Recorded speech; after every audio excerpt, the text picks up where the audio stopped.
तर देवेंद्र फडणवीसांना पाठिंबा देण्यावरून राज ठाकरेंनी गुढीपाडवा मेळाव्यात सूचक विधान केलंय। मराठी माणसासाठी चांगलं काम केल्यास फडणवीसांना पाठिंबा देऊ असं राज ठाकरे म्हणाले। दरम्यान यावरून खासदार संजय राऊत यांनी डिवचलंय। राज ठाकरेंनी फडणवीसांकडून कोणत्या चांगल्या कामांची अपेक्षा यादी जाहीर करायला हवी होती असं राऊत म्हणाले। तर सगळ्यांना सोबत घेऊन काम करणार असं देवेंद्र फडणवीस म्हणाले। तुमच्या साक्षीने सांगतो, माझं खरं तर देवेंद्र फडणवीस तुमच्या हातामध्ये एक चांगलं राज्य, सुसंस्कृत राज्य हातामध्ये आलेलं आहे। याच्याकडे नीट बघा। चांगल्या पद्धतीने मराठी माणसाकडे पाहणार असाल तर आमचा तुम्हाला पाठिंबा निश्चित राहील।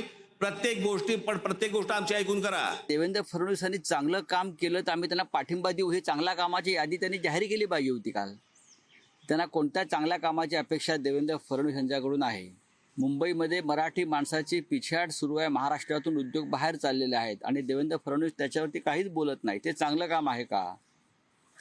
मुंबईत मराठी माणसाला घर नाकारलं जात आहे, मराठी संस्कृतीवरती हल्ला होतो आहे। हे चांगलं काम असेल तर जरूर देवेंद्र फडणवीस यांना पाठिंबा देणं ही राष्ट्राची गरज आहे। राज्य चांगलंच चालवण्याचा आमचा प्रयत्न आहे आणि राज्य चालवत असताना सर्वांची मदत घेऊन, सर्वांना विश्वासात घेऊनच चालवण्याचा आमचा प्रयत्न आहे।